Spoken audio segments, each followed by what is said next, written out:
Okay.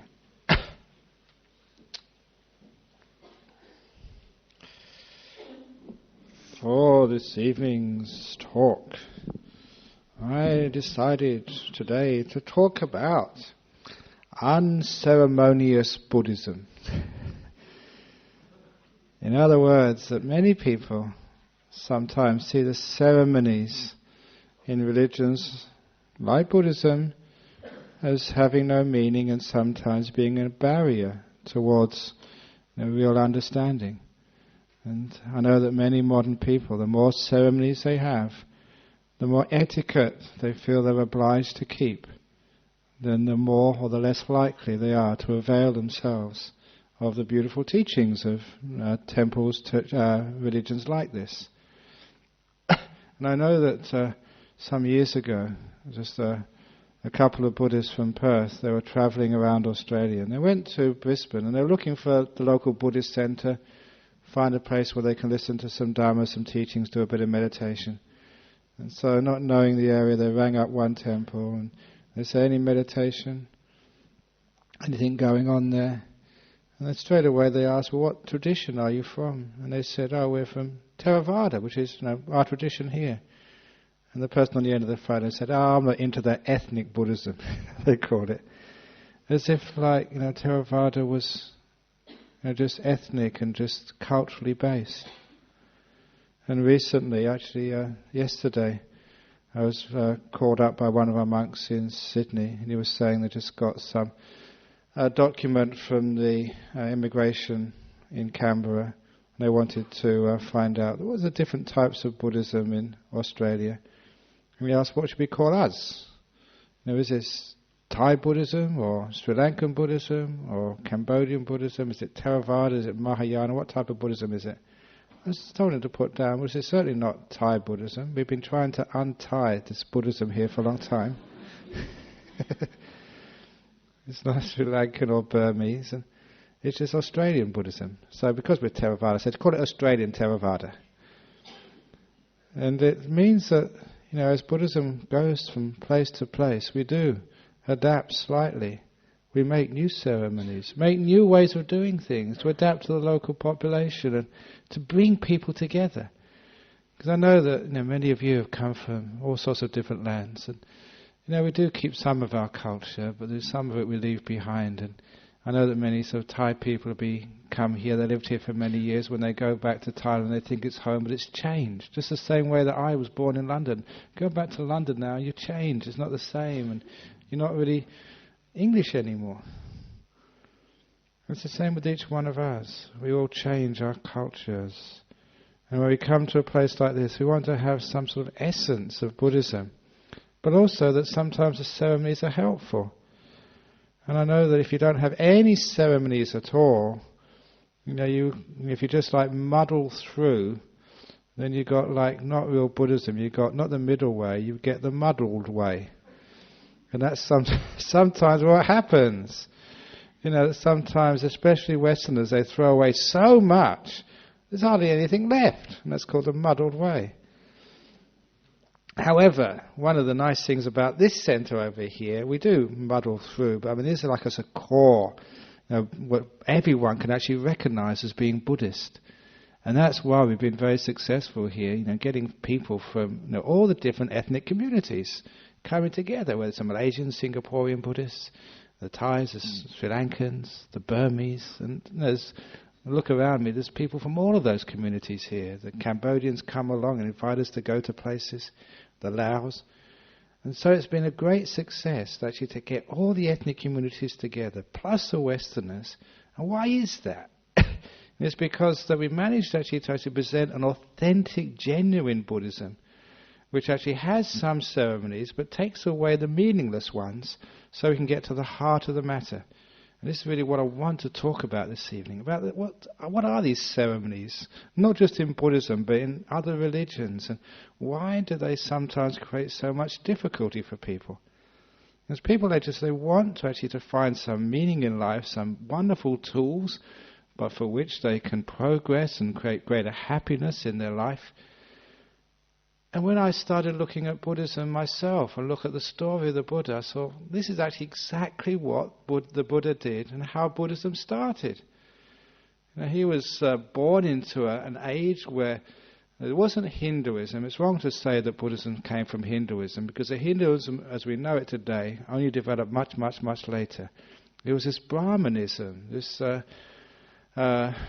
religion, if you want to call it that, built on the ancient Vedas. Much of it just ceremonies of sacrifice. If you're unlucky, just go and kill a couple of cows or whatever, and therefore you'll be lucky, you'll be propitiating the gods. And all those little ceremonies had been there for thousands of years, or at least hundreds of years by the time of the Buddha. And like many people today, they were rebelling against those ceremonies. Why? They become meaningless.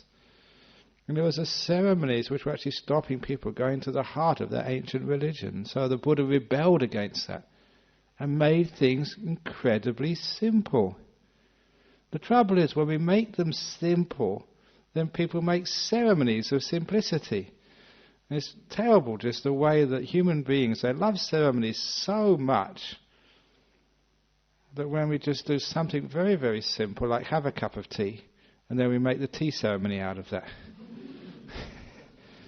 There's nothing to it at all. It's like one of my favourite stories. One of my favourite stories, and I think some of you have heard this before, is that the chicken ceremony. That chicken ceremony was developed when one person had just had a terrible argument with their wife and went to their favourite monk to ask, say, look, I've said some terrible words to my wife. I'm just so fed up with this. When people do have arguments, they may not admit it, but both sides feel terrible. And so the husband went to the favourite monk, I feel so bad what I said to my wife. Can you actually do some ceremony or help me sort of overcome my sense of guilt?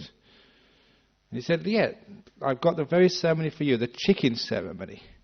One of the famous Buddhist ceremonies, and we should really do this more often here. Whenever you've had an argument with somebody, you can come and do the chicken ceremony.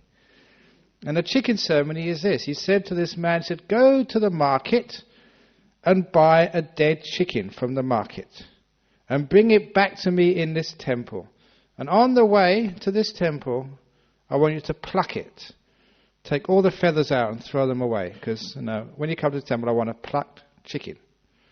But make sure it's dead first, because we're compassionate. So this guy didn't know what he was doing. Like many ceremonies, you haven't got a clue what they're all about. Because the monk says it, okay, we'll do it. And so he went to the market, he bought an old chicken, and he sort of, on the way home, he pulled all the feathers out, and he gave it to the monk. Now, what's the second part of the ceremony? What do I do next, he said. And the monk said, very good, give me the chicken, come back in the morning. So he went home, he didn't know what the heck he was up to. In the morning, he came to the temple again. First thing, he said, now what do I do? And the monk gave him the chicken back and said, no, go back to the market on the same road you came last night, pick up all the feathers and put them back in the chicken. He said, I can't do that. I probably won't even be able to find the feathers. Then I don't put them back again. They're taken out. And the monk did the last part of the ceremony. He said, sir, that's the same. Everything which comes out of your mouth is like a feather plucked from a chicken last night. Once it's out, you can't put it back in again. A lot of the time, you can't even find it. Once it's out, it's gone. And that's a chicken ceremony for you. which shows you that you better be careful what you say, what you speak, because as soon as it comes out of your mouth, you can't catch it and put it back in again. And that was the meaning of the ceremony. It was just a skillful means, a way of teaching someone to be more mindful, more careful of what they say. That's all. And most ceremonies started that way. Something which was very simple, as a very sharp and wise, skillful means invented by some monk or nun many, many years ago to help a particular situation, and somehow it gets frozen in some sort of ceremony which people keep on doing time and time again, thinking it has to be done this way, and if you don't, you're going to go to hell or even worse. And now this is one of the problems with ceremonies. Fortunately, the essential from the very beginning of Buddhism, he said, look, look at these ceremonies. If they're useful for you, then do them. If they're not, don't do them. Because the ceremonies, it's just not just what you do, it's the meaning behind it. Your mind, the intention, that is paramount. And this was one of the famous and powerful teachings of the Buddha. He's saying karma, and what you do, and its effect in your life and the life of others, that karma is intention. It was an equal, like E equals MC squared. Karma is your intention, is your meaning, your goal. It's a mental thing more than anything else. And that would actually just put it right where it really matters. It does not matter what the ceremony is or what you do. What's most important is why you're doing it, the meaning behind it. That is what is really important. However, for people who have got mindfulness, carefulness, and they know what they're doing in their minds, they can actually see their intentions, and they can actually guide their intentions in a proper way. Sure, for such people you don't need to do ceremonies. You can just make that resolution, you can see exactly what you want to do, and that works. That's good karma. However, for most people, just thinking about it, just their mind is just so muddled that they need something more than just intention. They need to make it physical. They need actually to do something. And this is actually where we take these mental intentions and we sort of bring them out into the world in some sort of action or some sort of speech in order to reinforce and make those inner intentions more clear to ourselves and clear to others. And that's what the meaning of ceremonies are. An externalization of these inner intentions to make it more profound, more pronounced, so we can hear it, we can know it, and so can others. Which is why we have ceremonies. It's why when a person moves house, they want a ceremony. When they get married, they want a ceremony. When they become a monk, they want a ceremony. When they become a Buddhist, they want a ceremony. When they die, they want a ceremony. And as a monk, I have to do all those ceremonies. And I'm getting fed up with it. Because the ceremonies get more and more complicated, because people forget what the meaning is.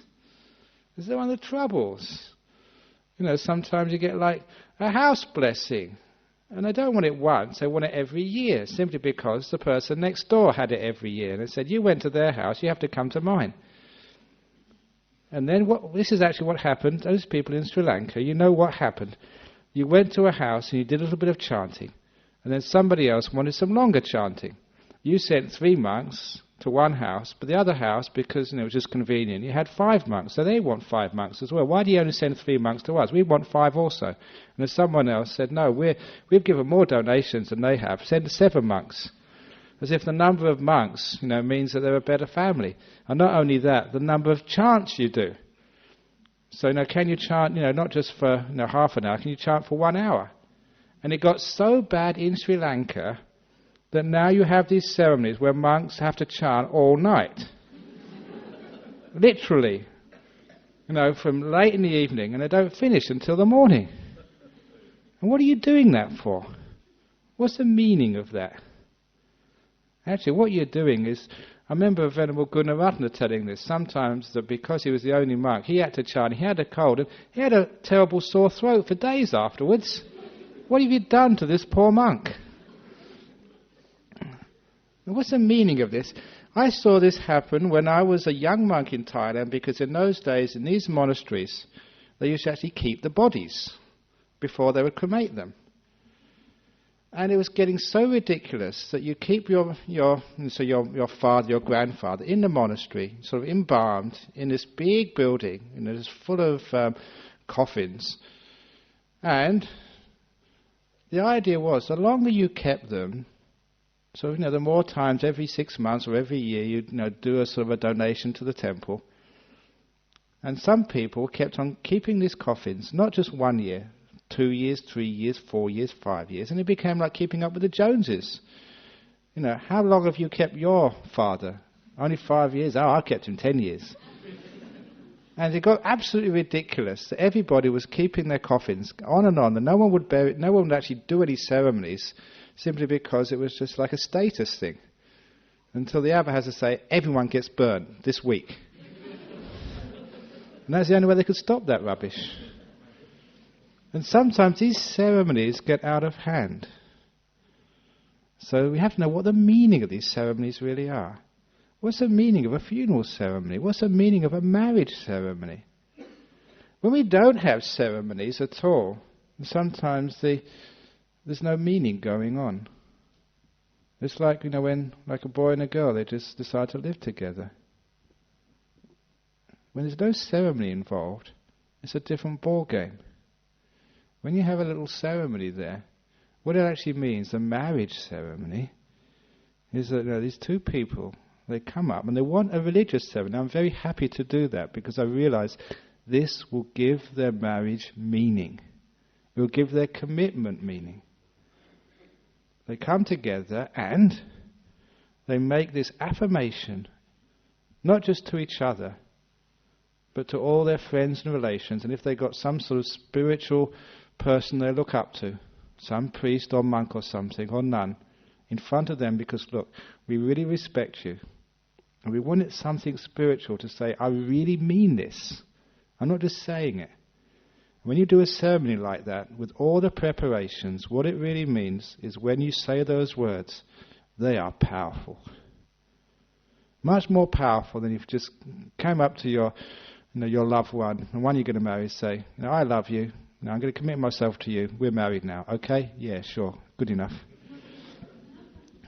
Even though that you may have that love, that actualization, that verbalization, that ceremony does give power to the intention. And that's the whole meaning of these ceremonies, is somehow emphasizing what's in the heart, what's in the mind. And that's why we do marriage ceremonies. And the point is, it doesn't matter what that ceremony is. There is no fixed Buddhist marriage ceremony that has to be done this way and it can't be done any other ways. The whole point is that we want to get this intention, the meaning of the heart of the ceremony, and actually bring it to life by whether it's words, whether it's music, whether it's actions or whatever, to emphasize so it has more psychological meaning. And it's the same with a funeral ceremony. What is the right funeral ceremony for Buddhists? It doesn't matter exactly what you do. What's important is you have the meaning in your heart. Look, you want to sort of release this person who you've been with for many years, who you've loved, you spent time with, you've enjoyed their company. You want to release them so they can go off to a new birth, but also you want to release your heart, the pain, the attachment, the grief which is in there. It's a letting go ceremony. That's why that people, when they have like an idea of a Buddhist ceremony or any religious ceremony, you don't need to freeze it in the past. You can innovate. And that's why, look, sometimes what people do is they take these helium balloons outside, they let them go. You can actually see the symbolism there. Now you have a balloon and it floats up into the sky. It's a beautiful symbolism of in your heart your meaning to let this person go, let the past go, to float up somewhere. And I mentioned this in my book. I went to a funeral ceremony yesterday. I do so many funerals. I spend so much time in a crematorium. Sometimes I think I should just camp out there and wait for the next one. But, like all the time, we have, again, stuck in this idea of, first of all, it has to be burials, it has to be in the mausoleum. And people are saying just how much it costs to go in these mausoleums. Please keep it simple. It's the meaning of just, whatever's a possibility of letting a person go, fine, let them go. One of the best ways, this is the old, even in Buddhism we used to do this, it's not just a Tibetan way, this was actually done in Thailand years ago, just the sky burials. They just put the body out in certain places and the vultures would come and eat it all. It's called recycling. And it's environmentally the best possible way of disposing of a human body. And it's a wonderful way, because you're actually feeding birds. Or you give it to science. You give your organs, to whoever needs them. Be an organ donor. And sometimes people say, ceremonies, you can't do it that way. You've got to sort of bury the whole body. Or if you give like your liver, to somebody who needs it, then when you go to heaven you won't have one. Crikey. That's not true. If you give your liver to someone, you'll have 3 or 4 in heaven. You'll have an extra one, because whatever you give, you get back many times over. If you give your eye, you probably get a 3rd eye in the next life. I don't know. But certainly, whatever you give, you always get back again. So please understand the meaning of these things, and don't just get stuck in these old little ceremonies, which sometimes make people, especially relations, so scared of what they're doing to their loved ones. And so that when we have these ceremonies and these cremations, the first time in Karakata, whenever you put these in cremations, they would try to imitate burials.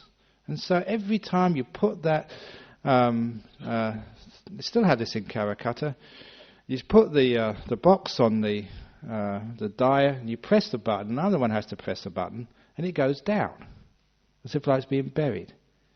Now what does that mean to people? Going down. Most stupid thing to do. And it's always the case, whenever you press the button it goes down.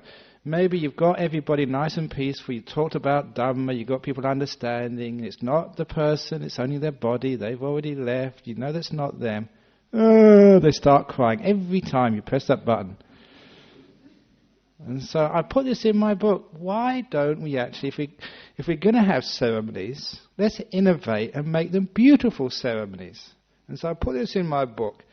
Next time we build a crematorium, when we press the button, let's have the body going up. A hydraulic lift is all you need. And the body goes up. And have this beautiful, the clouds of dry ice. In like big clouds. And get this incredible, beautiful music happening, like heavenly music, like chamber music or some orchestral or whatever. And this beautiful heavenly music as it goes through a trapdoor in the roof. And when the ice disappears, it's just gone. Now, wouldn't that be uplifting? Wouldn't that be meaningful? For most people, they think, wow, that's really great. Now, that would be a ceremony. It's an example of a meaningful ceremony. You're letting it go, and you're encouraging people. The person is actually going upwards and away. But I remember when I first mentioned that some years ago, somebody said that would take away from the integrity of the service. Because they say that sometimes they know that person in the box would never go up there.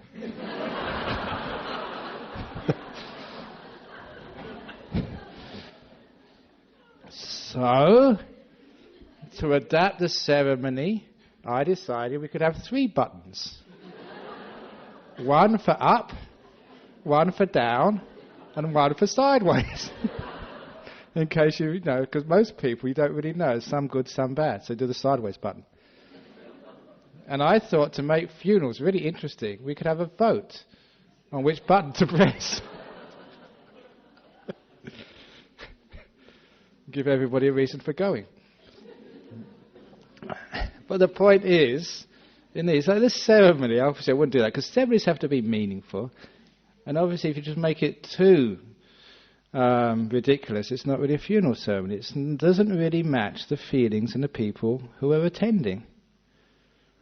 So the ceremony has to be appropriate. And that's why if ever you've been to my funeral ceremonies, and if you haven't yet, one day you will, you will find that no two are ever the same. And you do always adapt. And this is one of the trouble with sort of organized religions. Sometimes the ceremonies are just too frozen. And you can't adapt them to time and place. You have to adapt them. And whether it's a marriage ceremony, you have to adapt to the people.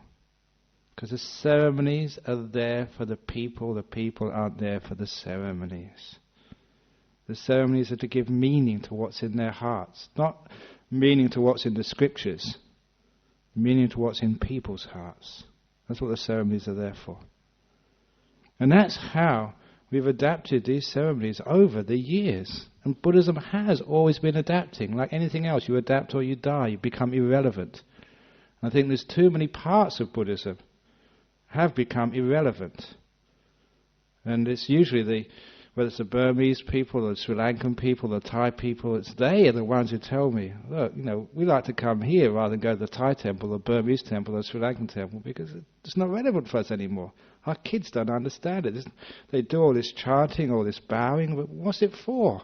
No one ever explains it to them. It's not really relevant to their hearts. And sometimes that happens with the Christian churches, soon it will happen with the Muslim services or any other services. Religion and spirituality has to have meaning, otherwise why come? So this chanting business, what does chanting actually do for you? And if we do chanting, number one, if we know what the meaning is, oh my goodness, I can really inspire you. As a monk, I love chanting. And the reason I love it, because I know Pali, the chants there. And for me, like Pali is this beautiful language, the language of the Buddha. And some of the words, like any language, you can't sometimes translate the meanings. You can get close, but you can't actually convey from one culture to another what those original meanings are. So sometimes when I chant in Pali, sometimes to myself, not to do any ceremony, it's just for the meaning. It inspires me, and it teaches me these incredible teachings of the Buddha. And that's why sometimes when I listen to Pali chanting, I get all emotional. It means something to me. But if you've never understood Pali, if you don't understand what these words mean, what's the point to you? You don't get that benefit from understanding the meaning. But sometimes you can get the benefit of doing chanting simply because it makes you feel peaceful. There's something which resonates inside of you. Which is why to this day that many Catholics will still want to go back to the Latin Mass. I don't know, it's got something to it. It may be just the conditioning from the past which makes them feel peaceful, which inspires them, which gives them this inspiration. Fine, do it if it works for you. And this is actually why that sometimes we have chanting, long chanting, small chanting, in this language, in this or that language, just to suit the different people who come along. Some people will like a lot of chanting. It has meaning for them. It's like the same as the inner chants you do. Sometimes when people do meditation, they have these chants, these mantras they say to each other, or say to themselves rather. And I know that in some traditions, like in TM, you're not supposed to tell what your mantra is. And sometimes they say that some mantras are more powerful than others. And in Thailand, you use the mantra Buddho, which is a very famous meditation mantra.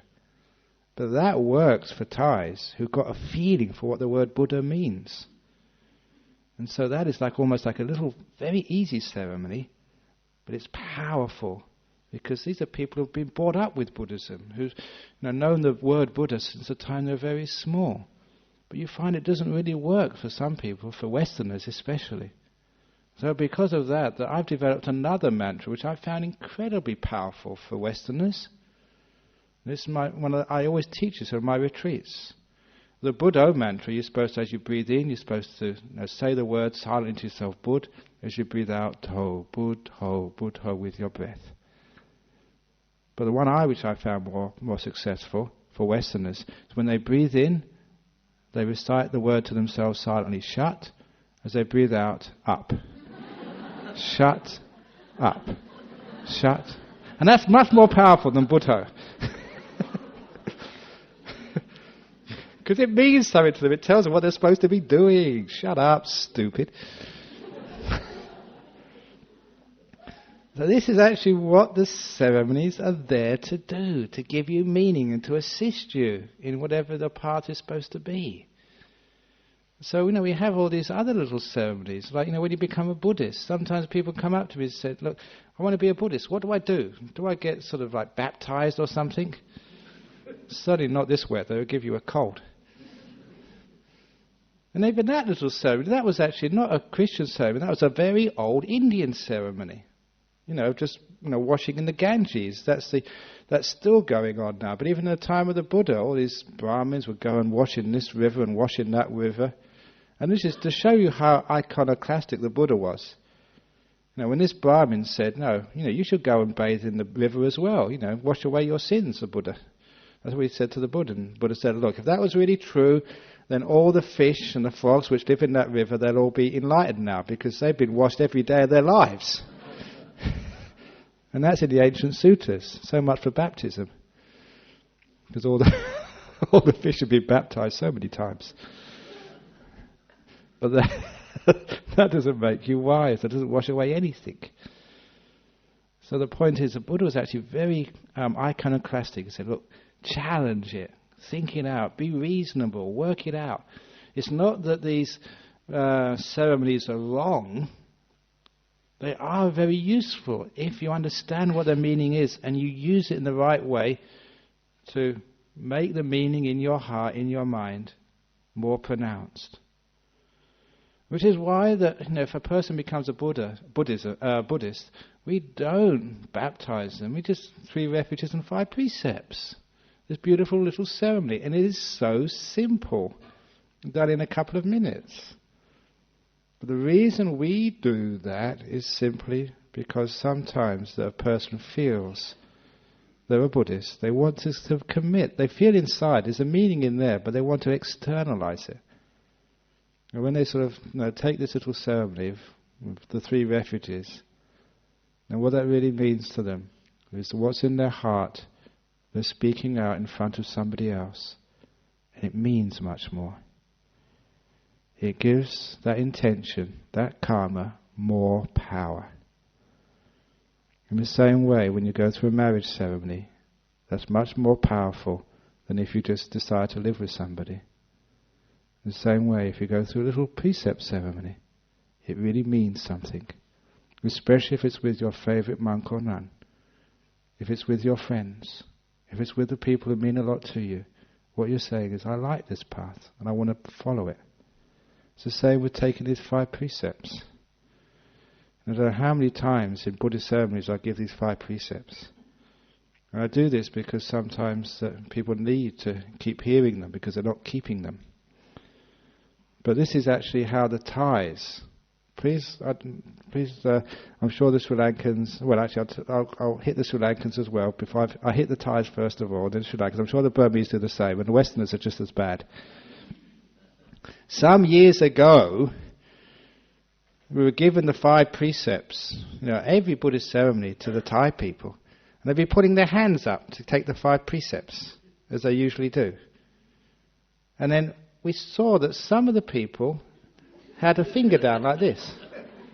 We couldn't figure out what they meant. You're supposed to put all your fingers up. It's like just the way that you see people here when they sort of bow afterwards. They put their hands up like this. What are they doing with one finger down? And so we asked them, so what do you do? And they figured out themselves, it became like a little fad amongst the lay Buddhists at the time, that if they were in a ceremony and everyone else was chanting the 5 Buddhist precepts, they wanted to do the chanting as well. But when they put one finger down, even though they were chanting all 5, it means they only keep 4. That's what it meant. So they'd chant all 5, but they'd only keep 4. It's like crossing your fingers behind your back. And once you saw this, I was actually looking more carefully, and sure enough, I saw some people with 2 fingers down. Some people with 3, some people with all their fingers down.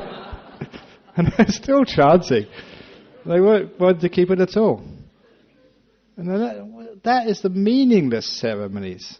And if you don't get to keep these precepts, don't do the chanting. And it's the same. This was in Melbourne.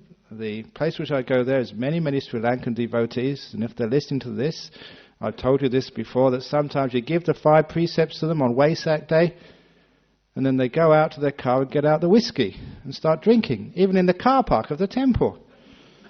What's the point of that? It's okay if you're going to drink, but don't sort of keep the precepts, because you're not.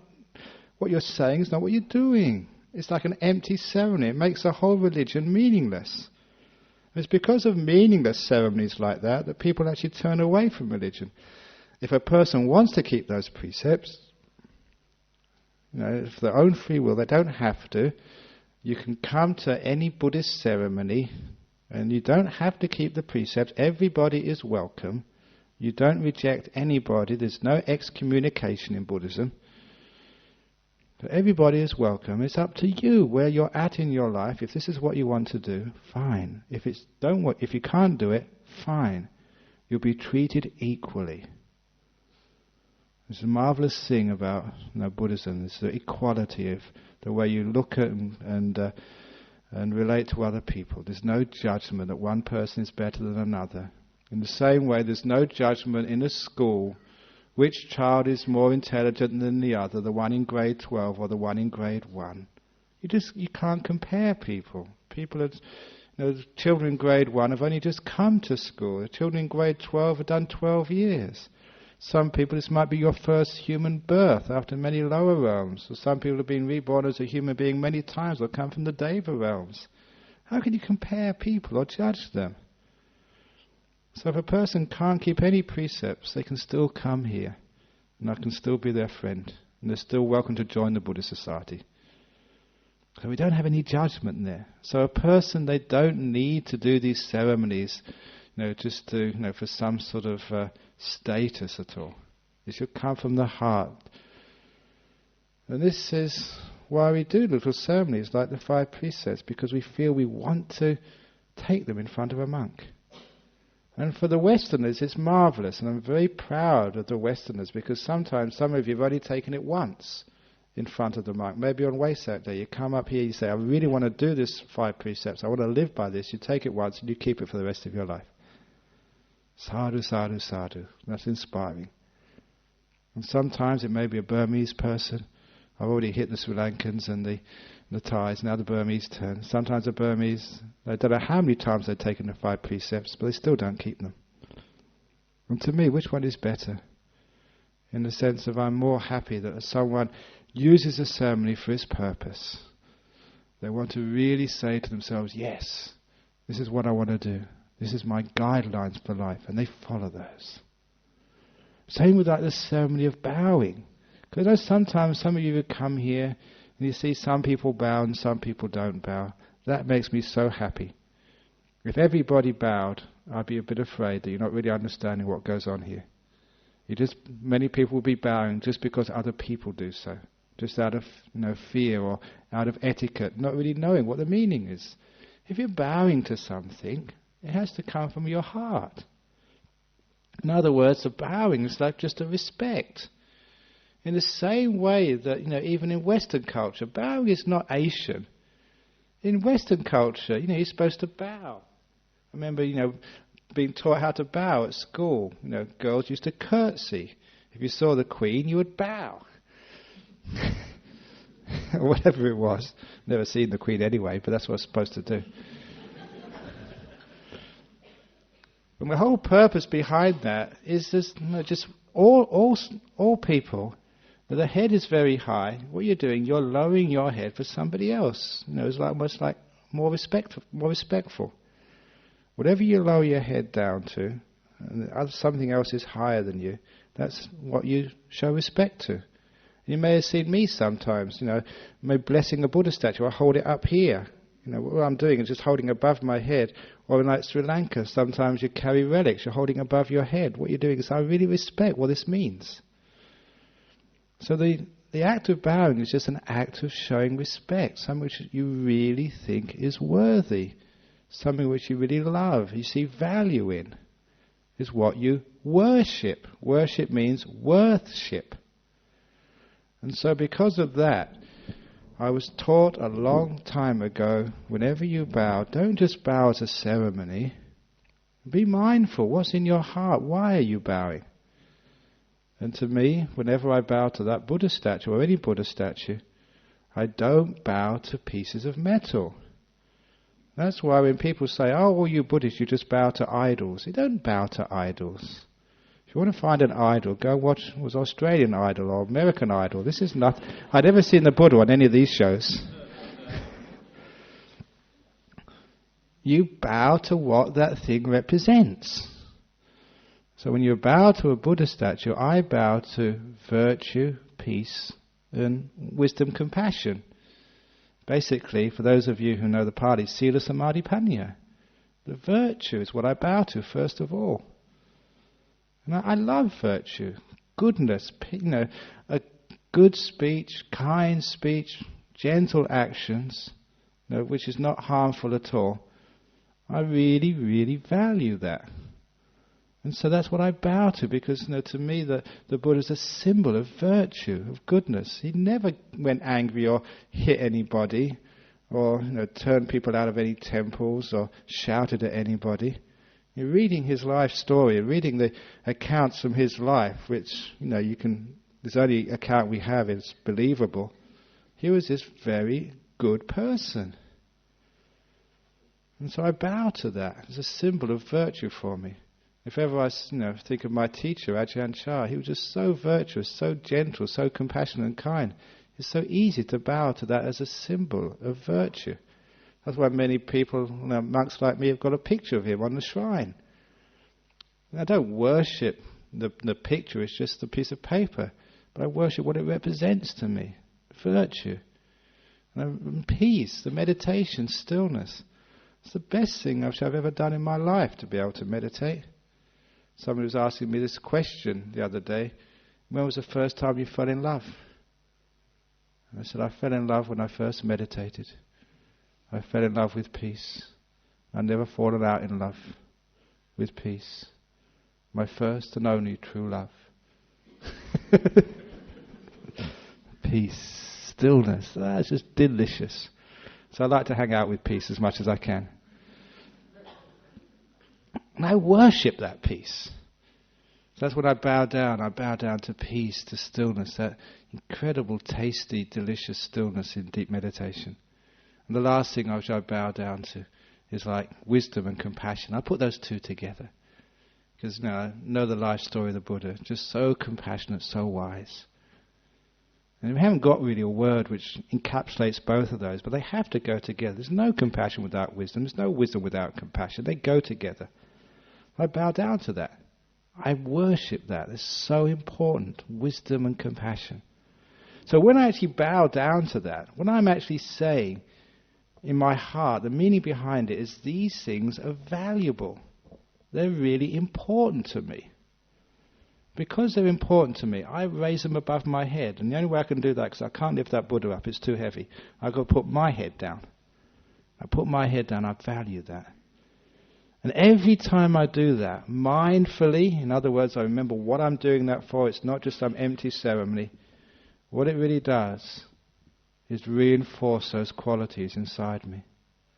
Every time I value things like virtue, peace, wisdom, compassion, it means psychologically I reinforce my inclination to make those qualities my own.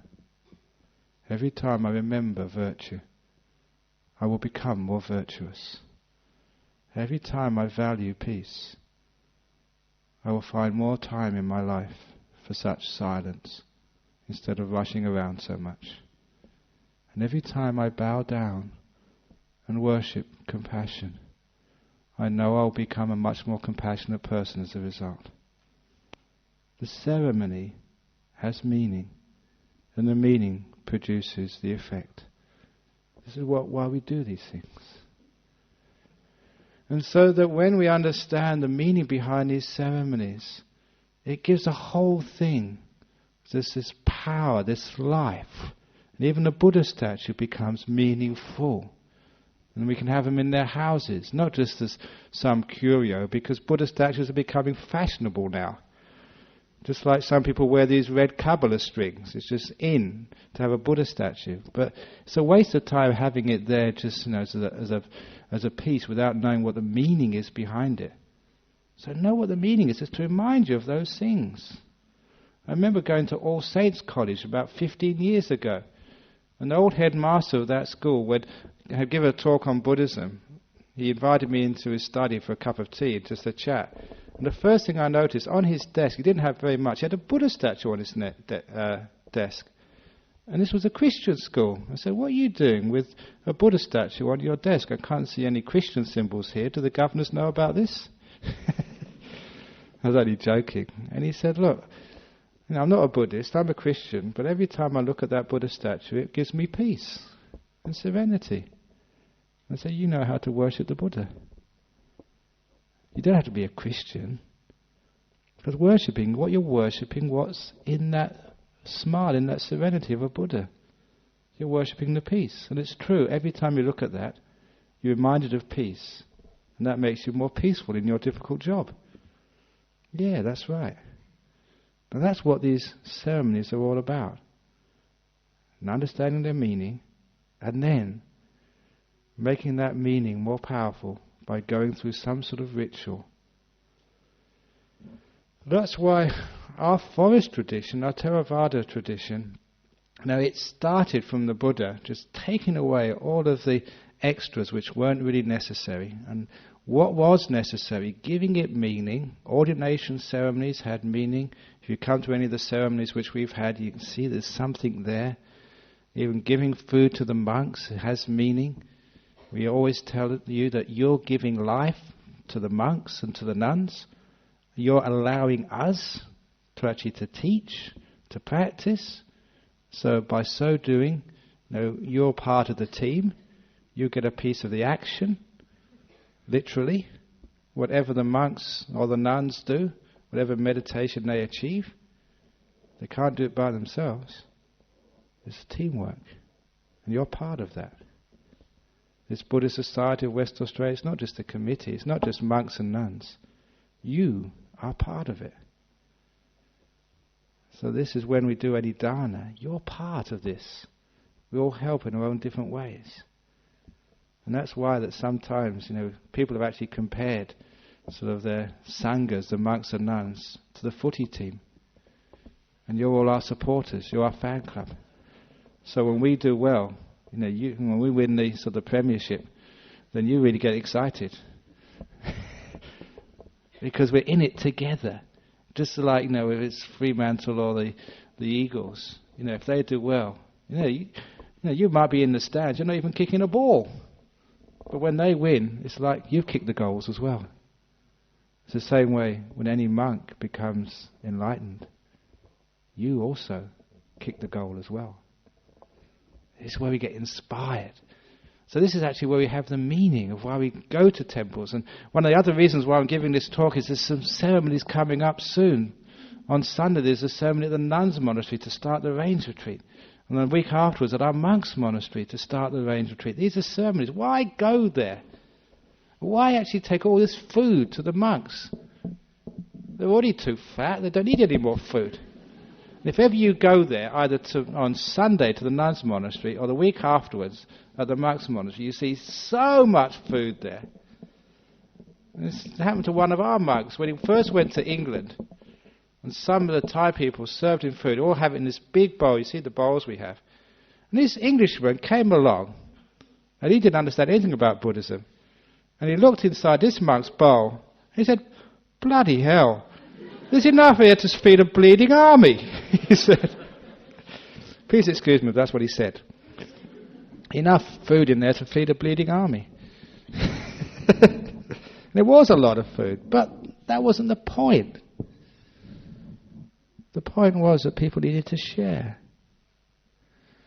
People needed to give. The monk didn't need that much. This happens to me all the time. Sometimes, it's very rare, you manage actually to choose your own food and just get the right amount. And then somebody comes along and says, you didn't take any of mine. Put it in. And so every time I eat, it's a ceremony. It's not for me. As a ceremony is, the meaning of that ceremony is not to feed me. That's not the meaning of the ceremony. I've already eaten too fat. The meaning of that ceremony is actually to give people a chance to love and care. And we usually express that by giving. Giving is the most beautiful ceremony because it's always a mean. What do you mean when you give something to somebody? It's an expression of love. If it's Valentine's Day, you give something. That's how you express your love. When you get married, you exchange rings. It's the birthday of your kid. You want to give them something. And this is if it's your favourite monks or no, you want to give them something, please, because I respect you. So they give me things, and I give it to somebody else afterwards if I don't, eat it myself. Or it doesn't really matter. The point is, this giving becomes a beautiful ceremony, and the meaning of it is people are saying, we're sharing with you, we care for you. I just feel like I just want to give something. And how terrible it is sometimes when you've got no one to give to. No one you really care for. And we're the lonely people in this world. I remember just my grandmother. Whenever I used to visit my grandmother's house, sometimes in the middle of the afternoon, do you want some chips? Didn't matter when, she just, peel some potatoes, chip them up and make me some chips. Anytime. My mother would never do that. It's bad for my health and I was going to eat a dinner afterwards. My granny didn't mind. She just wanted to give me things. That's why I love my granny.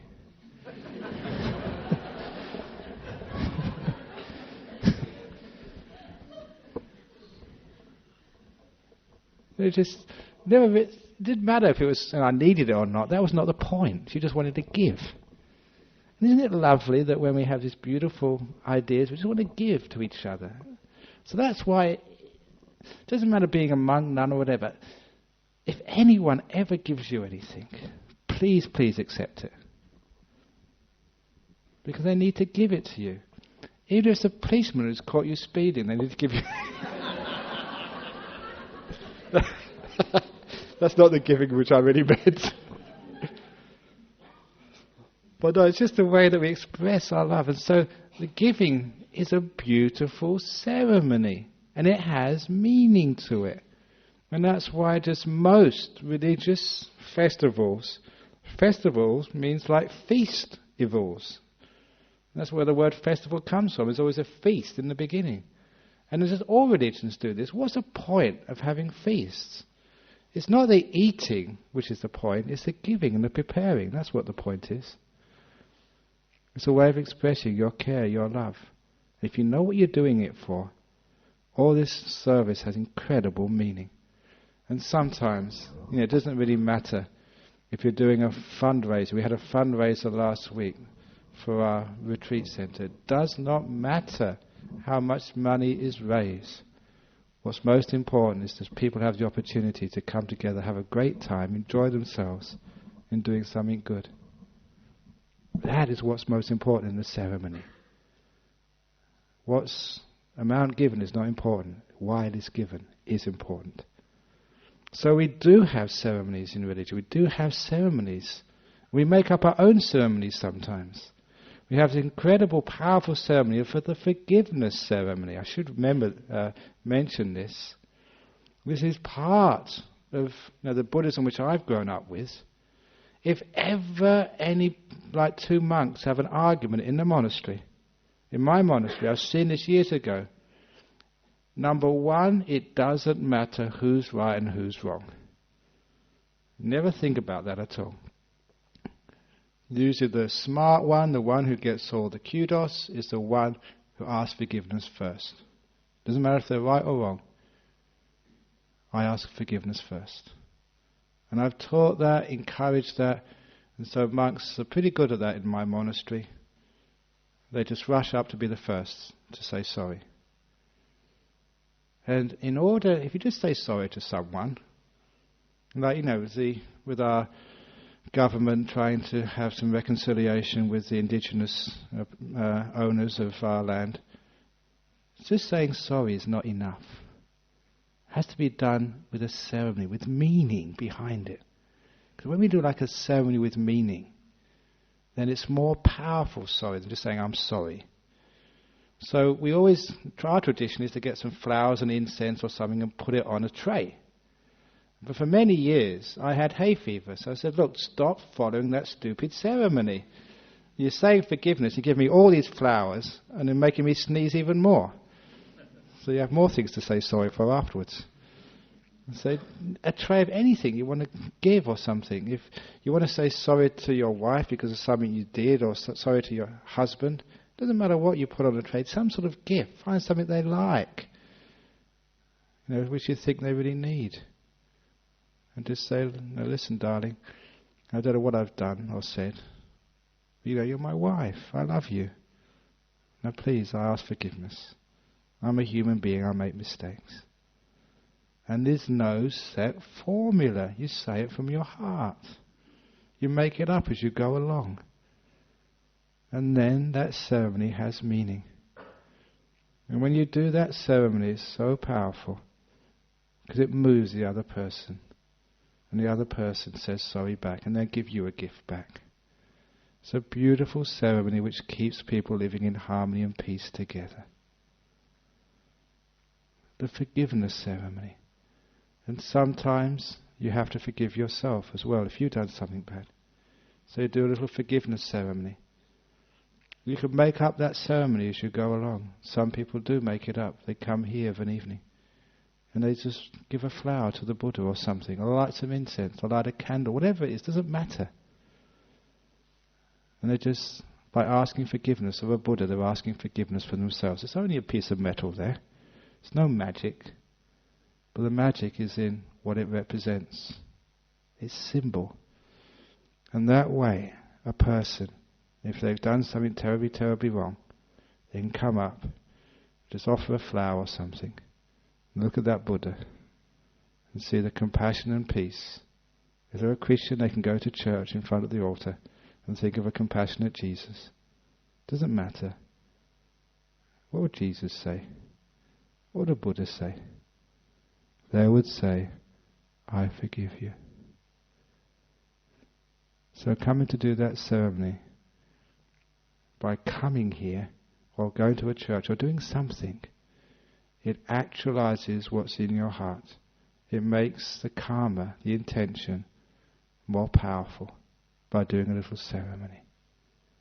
That's what ceremonies are all about. That's their meaning. It's not that Buddhism doesn't have its ceremonies. We do, but we try and make them meaningful. If I don't understand them, I just don't do them. There's some ceremonies which I'm sure if I really understood, should really do them, but I've got my limitations. The same with you. If you find bowing meaningful, do it. It doesn't matter if you're a Christian, a Catholic, or whatever. I told this story just before I came in here. I gave an assembly, this little sermon at the assembly at Christ Church Grammar School some years ago, a couple of years ago. When I walked in there before, where the kids had already assembled in there, I was outside with Karen Frank Sheehan, the chaplain, and the headmaster and myself, just the three of us. And the headmaster, who didn't really know me, turned around and said, look, there's an altar in there, a Christian altar. The canon and I, we will bow, but you don't need to bow, you're a Buddhist. And I said, why not? I said, I demand my right to bow. And he asked me, why? And I said, because I can find something in there which I value. And that's what I'll bow to, what I value in that altar. So when you understand what the ceremony is, there's nothing wrong with a Buddhist bowing at a Christian shrine. Nor is there anything wrong with a Christian bowing to a Buddha. You're not bowing to an idol. You're bowing to a quality, something which you see, which you worship, which you find is wonderful and beautiful. And when you bow to that ceremony enhances in your life, in your mind, whatever you're bowing to. That's why we have ceremonies. So, whatever ceremony is developed in Australian Theravada Buddhism, they'll always be meaningful. Sometimes we can trace them back to the time of the Buddha, or trace them back to the time of Christ or whatever. It doesn't matter. What's important is we don't ossify them and freeze them, and it has to be done this way. It can't be done otherwise. Otherwise it dehumanizes them. It becomes organized religion. And for those of you who've been here many times, you know this is not organized Buddhism. This is completely disorganized. I've gone over time. There's always things wrong. Our internet is down the last week. This is completely disorganized, chaotic, human Buddhism. That's why I love it. So thank you. This is a talk today on ceremonies and unceremonious Buddhism. So any questions or comments about the talk this evening? Yes?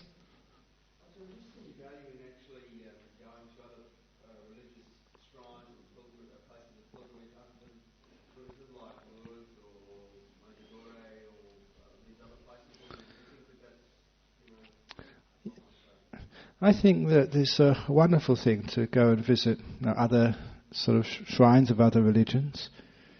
Just because the main reason you do that is actually just to worship the mutual respect.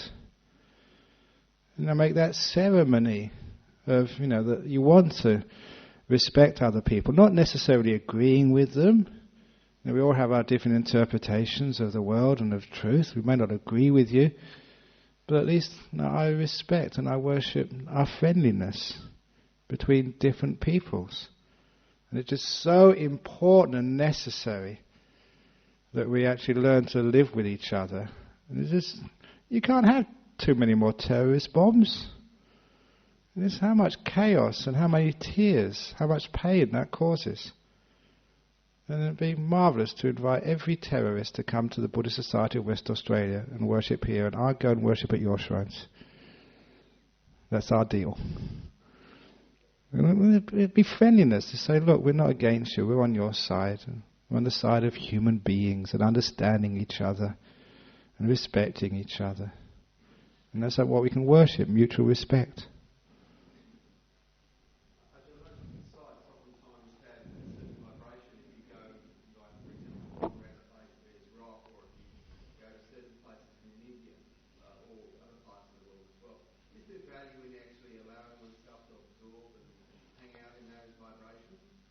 Especially if they're positive places. You're asking, is it worthwhile to go out to places like Ayers Rock or the holy places in India and absorb into their vibrations?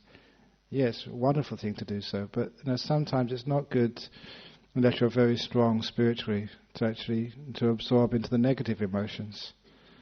If you tend too much to go to the negative places, sometimes you just get more and more weakened, depressed. So maybe every now and again, maybe once in your life, if you have the opportunity to visit Auschwitz, to feel the energies of what happened there. But if you go there, just balance that by going to inspiring places as well. Because if you just go to the negative places, sometimes you lose your hope for the world. You just become just not one-sided. But it's great to be able to go to those places where amazing, wonderful things happened. And it inspires you. You worship at those shrines of beauty, of wonder, and it makes you a better person. It inspires you. That's why it's one of my sayings, is you don't learn from the mistakes of the past. You learn from the successes of the past. Much better. It's a much better way of learning. Don't dwell too much on the mistakes and the faults and things which went wrong. You don't learn so well that way. But learn from the beauty, from the successes, from the wonderful things of life. And you tend to imitate them more. You learn from successes much better than you learn from failures. Don't start thinking what went wrong. Try and find out what went right and do it again. And again, and again. Yeah. I was thinking that a lot of people who get into relationships where there isn't marriage ceremony and the like, and they feel that then it's more meaningful not to participate in a ceremony that they began. Isn't that a reasonable kind of thing to do? Because people decide for themselves what is meaningful? Yeah, you're asking that many people these days, they decide between them that it's not worthwhile going through a ceremony when they live together. And is that okay? Of course it's okay, because these ceremonies have to have meaning for you. If you find it has meaning, going through a ceremony, go for it. There's nothing wrong with ceremonies, but there's nothing wrong with no ceremonies. That's why that personally, I'm very pro having ceremonies for gay couples to commit themselves. Have marriage for gays, if you like. Simply to go through some sort of ceremony. It doesn't have to be a marriage ceremony. But civil ceremonies, sometimes it's just not spiritual enough. And come and do a ceremony up here. I'll be very happy to give some blessing water or whatever. And that's it. Exactly. You're saying what is meaningful is a personal thing. It's great. But sometimes the ceremonies help to make that meaning more powerful. Sometimes not. Yeah. According to the conditioning, yeah. Some people are very averse to all ceremonies because they've just been over-ceremonized for the whole of their life. And life becomes just one long ceremony. And I know that because sometimes in these monasteries I used to hang out as a young monk, sometimes the ceremonies would go on for so long and I couldn't understand what they meant. And so it became negative. You turned away from it. There's many people in the Western world, all these ceremonies you have to do it this way, you can't do it another way. Why are you doing this? Remember this one fellow, he's an ex-Jew married to a Thai, and his father died. His father was a devout, practicing Jew. And because he was his son, his eldest son, he had to go through this ceremony of tearing his shirt and beating himself, his fists. He said, what am I doing that for? Just shut up, this is what you've got to do. In the end, he just got so upset he refused to do it. Because it was, what are you doing that for? What's the meaning behind it? And there's sometimes some religions are just so stuck in ceremonies without any meaning that people turn away. So in a marriage ceremony, people turn away from marriage ceremony because they forget what the meaning is. It's just a meaning for, the girl always has to have white and the groom always has black. And I said this before, you know why the bride has to wear white at the marriage ceremony? Because white is a symbol of their purity. That's why they have to wear white. The girl always has to wear white at a marriage ceremony. And so why does the groom have to wear black? Because it's a symbol of his, you think it out of yourself. Yeah. Can you have a more meaningful relationship?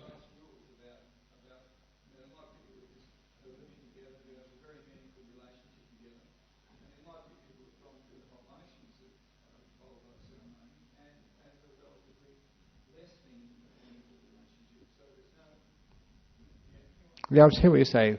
There are many people who have actually gone through no ceremonies at all. They've got wonderful, meaningful relationships. Some people have gone through ceremonies and they've got no meaning there in their relationship at all. Correct, yeah, argue with each other. What I'm actually saying, that's very, very true. But sometimes a ceremony can help. It's not the total. There's many more factors in there which are important.